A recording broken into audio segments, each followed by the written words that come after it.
Africa is rapidly becoming one of the newest destinations for emerging markets investors. Since 2000, the World Economic Forum has identified more than half of the world's fastest-growing economies as located in Africa. 1. Here we look at Africa's economic development since 2000 and its future prospects. Key takeaways. Since 2000, many countries in Africa have turned their economies into attractive prospects for emerging market investors. The continent has extensive natural resources, a young and increasingly educated workforce, more stability in terms of governance, and more prospects for economic growth than in years past. For new investors looking to make a small investment, mutual funds or exchange-traded funds make the most sense. More experienced investors may also consider American Depository Receipts (ADRs) as a way to participate. Still, the continent is a riskier prospect for investors than more developed regions, and should be approached with caution and due diligence. Africa's vast natural resources. The African continent is incredibly rich in natural resources. It has huge, untapped reserves of natural gas and oil, 12% of the world's reserves, and largely unexploited hydroelectric power. It is home to vast gold, platinum, uranium, cobalt, and diamond reserves. 2 More than 60% of the world's arable land is in Africa. According to a 2019 report by McKinsey, the continent's agriculture is only living up to a fraction of its potential. Africa also has the advantage of a large and relatively cheap labor force. The continent is undergoing a demographic transformation, with youth as its theme.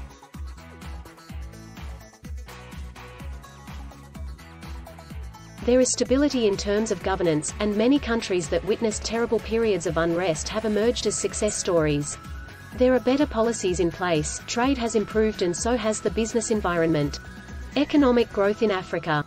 According to the World Economic Forum, by 2030, over 40% of Africans will belong to the middle or upper classes, and there will be a higher demand for goods and services.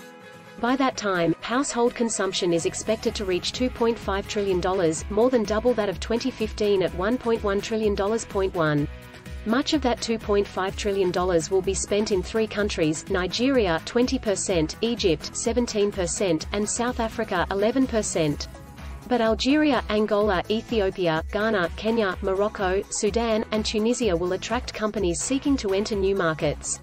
The sectors expected to grow the most by 2030 are food and beverages, education and transportation, housing, consumer goods, hospitality and recreation, healthcare, financial services, and telecommunications. 1. Nigeria is the largest African economy, with a GDP of $514 billion USD in 2021.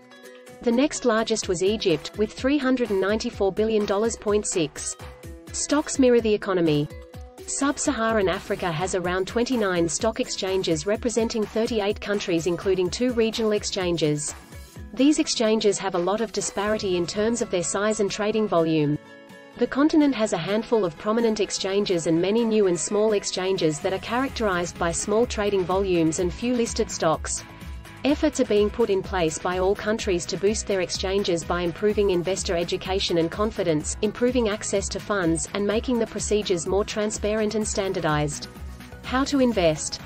African stock markets come in different varieties, and they require deep understanding to select the appropriate stock exchange. Due diligence is key. Investing through a mutual fund or exchange-traded fund (ETF) is often a better bet for small investors looking for exposure to the economies of sub-Saharan Africa.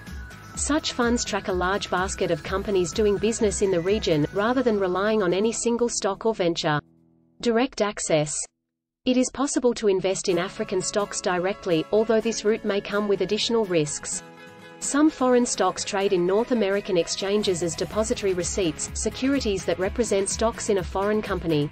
Domestic brokerages, such as Fidelity, also offer trading in international stocks, although doing so does involve some additional paperwork. 7. There are downsides to trading international stocks. According to the U.S. Securities and Exchange Commission, domestic traders may face additional risks on the foreign stock market. Foreign companies may be subject to less stringent regulations or reporting requirements than those at home, and U.S. investors may incur unexpected taxes. In addition, foreign securities are often priced in a foreign currency, adding an additional layer of risk for the U.S. trader. 8.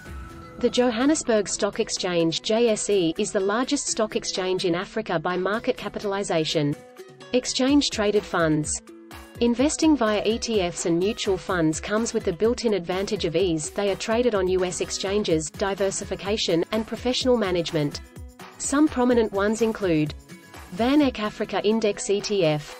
The Van Eck Africa Index ETF (AFK) tracks some of the largest and most liquid stocks in Africa.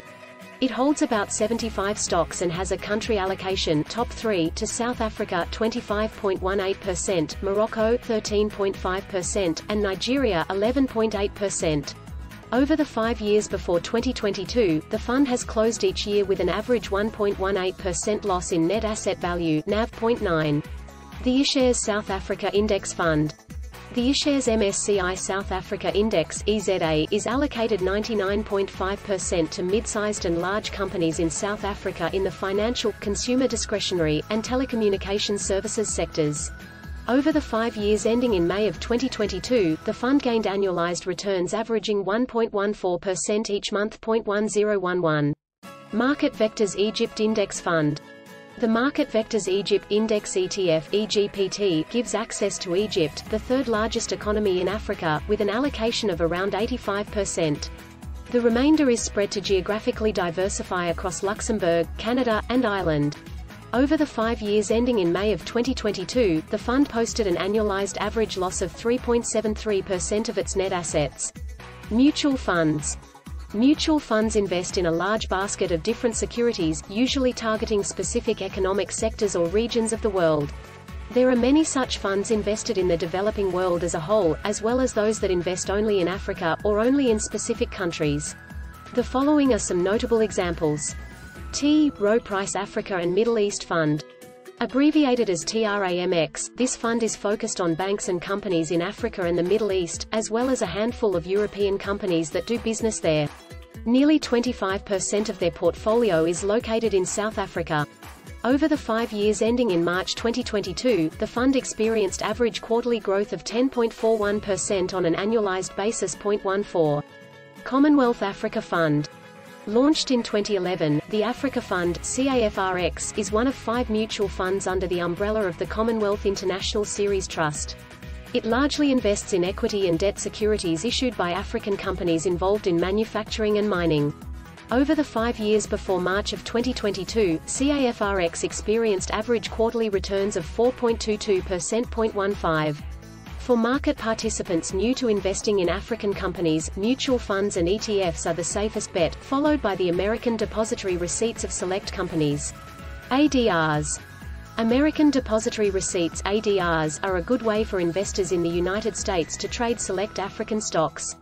These securities represent shares in a foreign registered company, allowing U.S. investors to trade African stocks in a U.S.-based stock market.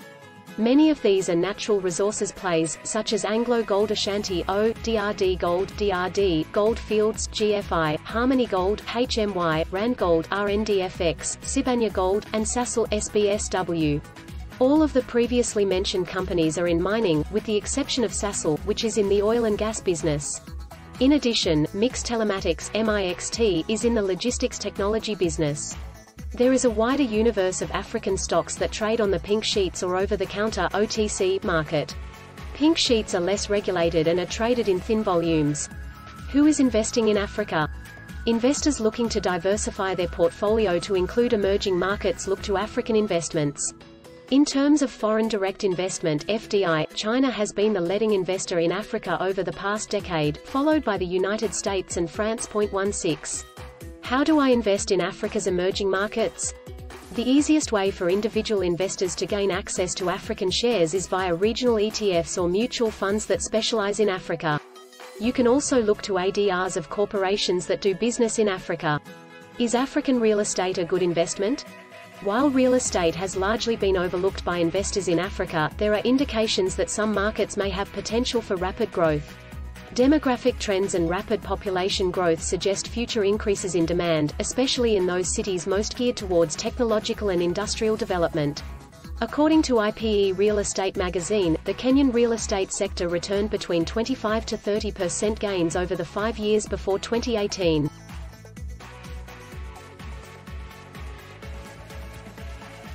How do you invest in real estate in Africa? The simplest way to invest in real estate in Africa, or any other place, is through a real estate investment trust, or REIT. These pooled funds operate like mutual funds for the real estate market. They accumulate a portfolio of income-generating rental properties, and deliver any net proceeds to their investors. Why is China investing in Africa? China is making significant investments into African and other developing economies as part of the One Belt and One Road initiative, a multi-trillion-dollar plan to enhance trade and industrial connectivity throughout Africa and Asia. As part of this program, China is making sizable investments in African ports, railways, and industrial facilities, that can later be integrated into a global trade network.